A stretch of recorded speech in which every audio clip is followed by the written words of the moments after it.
ago.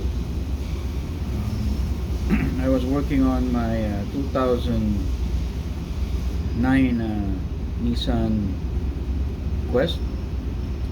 It's got a ABS sensor issues, so I replaced the ABS, and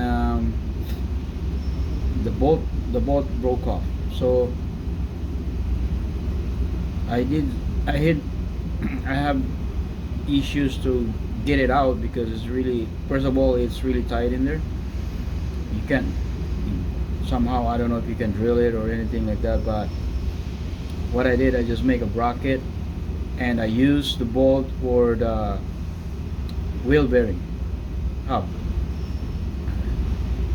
to hold the bracket and the ABS sensor. So just check it out on the picture.